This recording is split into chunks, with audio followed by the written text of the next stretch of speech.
네, 우리나라와 일본 사이의 경제 격차가 많이 줄었지만 아직까지도 4배 정도 차이가 나는 것으로 분석됐습니다. 특히 기술력에 기반이 되는 연구 개발 분야에서 차이가 컸습니다.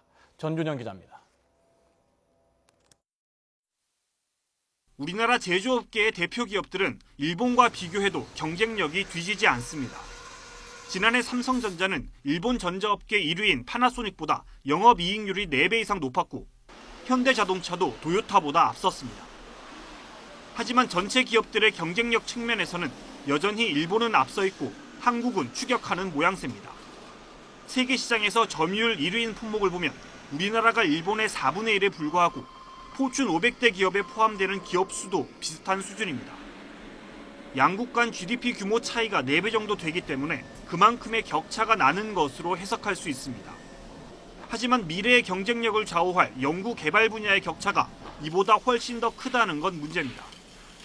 각 기업의 R&D 투자액을 기준으로 선정한 세계 2,000대 기업을 보면 우리나라와 일본의 격차가 6배 넘게 벌어졌습니다. 연구 개발비로 1조 원 이상을 투자한 기업을 봐도 일본은 29개사였지만 우리는 3곳에 그쳤습니다. 제조업 분야에서는 일본 기업과의 격차를 줄여나가고 있습니다만 R&D 분야에서는 격차가 좁혀지지 않고 있습니다.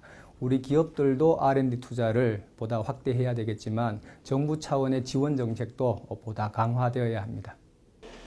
이렇다 보니 원천 기술을 개발하거나 근본적인 패러다임을 바꾸는 힘에서 양국 간 차이는 더욱 두드러집니다.